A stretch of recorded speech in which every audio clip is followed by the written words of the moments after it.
You're listening to the best of the Morning X. You can also catch it on the Morning X podcast, wherever you get your podcasts, or at 99x.com. The Morning X, Barnes, Leslie, and Jimmy, and on the telephone, Mike Mills from R.E.M. Hey, Mike. Hello there. Morning, Mike. Good morning, Jimmy. Last time I saw you, I don't know if you remember this, we were both coming back from London. Yeah, we were in the airport, yeah. We were on the same flight. Of course, on the actual flight, I think we were about 3 levels of class apart. But, well, it's an airplane thing, you know. Yeah, I know. You probably are Mr. Frequent Flyer, right? Yeah, I rack up a few miles now and again. And the last time I saw you was that great MTV concert at the Bowery Ballroom in New York with R.E.M. I love that venue. Yeah, it's a good place. Patti Smith had just played there when we played there, and I wish I could have seen that. When you were a kid, did you ever camp out overnight to be, like, first online for tickets for any band? No, but I won free ZZ Top tickets off the radio one time. Oh yeah! It was a big day. Now, were they doing the fuzzy guitars at that point, or were they? Oh, Jimmy, I wish I were that young. This was this was back when they had LaGrange, Tres Hombres album. Well, no, wait, how old are you? Oh, Jimmy, we don't need to talk about that. Yeah, come on. I thought you were like in your late 30s. I'm 40. Oh, all right, so it was one tour before the fuzzy guitars. At least one, if not 2. Yeah. Now, do you remember? Tell us the very first record you bought. The first single I ever had was "Go Where You Want to Go" by the Fifth Dimension. It's a John Phillips song from Mamas and the Papas. They actually had the hit with it, but the Fifth Dimension's version is really great. Boy, I was like 8 years old when I had it. Well, you were right. You are old. Damn right. I've learned a lot too. So now, like, would you still go see a ZZ Top show? Oh yeah. Do you still get into their thing? As much as I'd go to any sort of big stadium or arena show, which I don't really do that much. Right. I love ZZ Top. They're great. You got to have some appreciation, though, for hugeness. Like the Rolling Stones, it's so big, it's on a totally different level.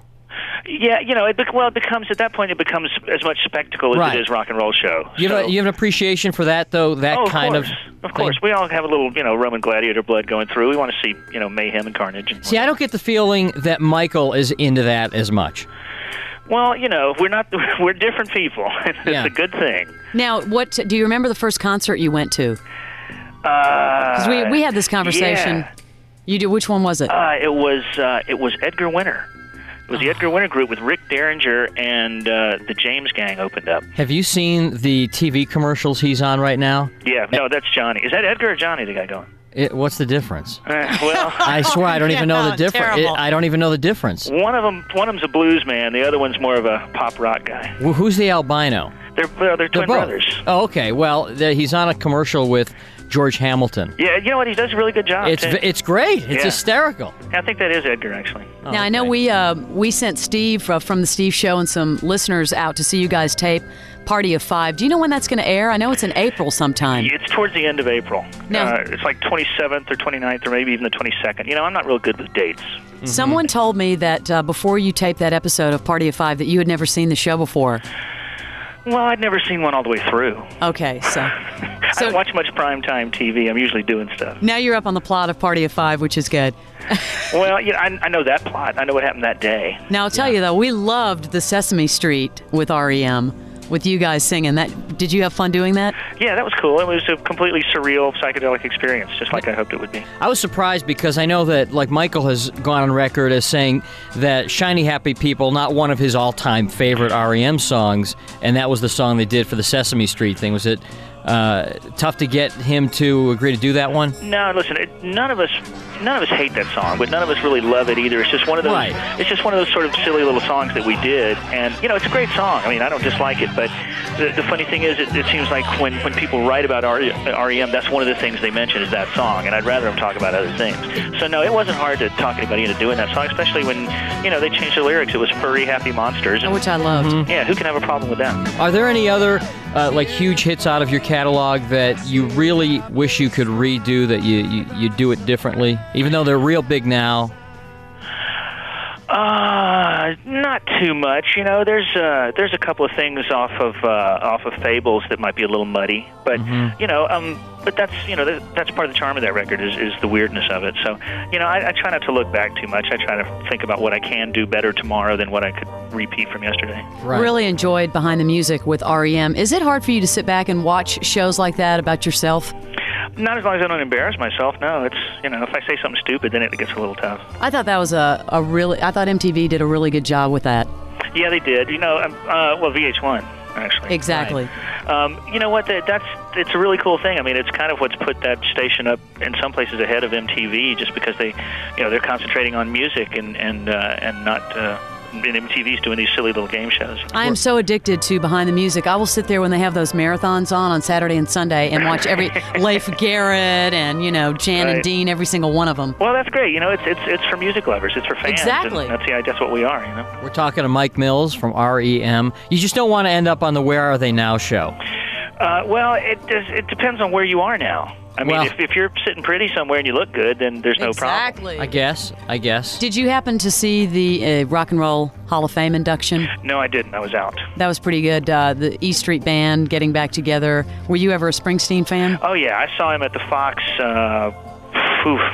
way back. It was like maybe sometime in the 70s, I think, but he was great. He played for 4 hours, and I'd never really liked him before I saw the show, but I came away a true fan. I don't know what to expect on this tour. I'm guessing that his days of 4-hour shows are behind him. Yeah, I mean, at the same time, I don't really like sitting anywhere for 4 hours either. Yeah. So, I mean, 2 hours of Springsteen, 2 hours of anybody is enough for me. Well, and plus, a lot of those bands, it's 4 hours, but in each song they have like 5 and 10-minute jams, which get a little self-indulgent at times. Right, yeah. I mean, I don't need the 20-minute drum solo anymore. And also, say hi to your mom.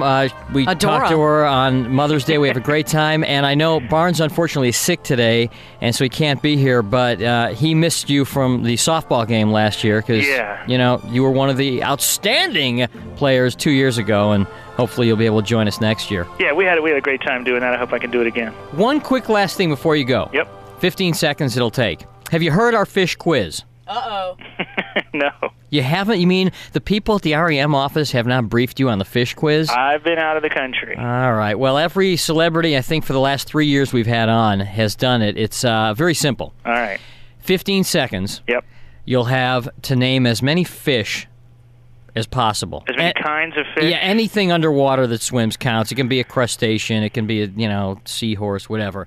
But 15 seconds. Speed is key. The champion at this point is Coolio with 15. Wow. Oh, now you put the pressure on him. How many seconds? 15. He got 15 fish in 15 seconds? I'm telling you, it was a sight to behold. Wow. Yeah, it was pretty intense. Yeah, anything underwater. All right. All right, here we go. Mark, set, go. Clams, oysters, lobster, tuna, halibut, whitefish, yellowtail, a shark, whale. Oh, uh-oh. I kind of bogged down. Oh, damn! I drew a blank. 9. You were like on such a roll. I know. I was knocking him out. I thought we were in the midst of a new champion right there. I hit a wall. Stalled out at 9. Did a great job anyway. All right. Mike Mills, thank you very much. You bet. You're on the best of the morning. Barnes, Leslie, and Jimmy. 99X.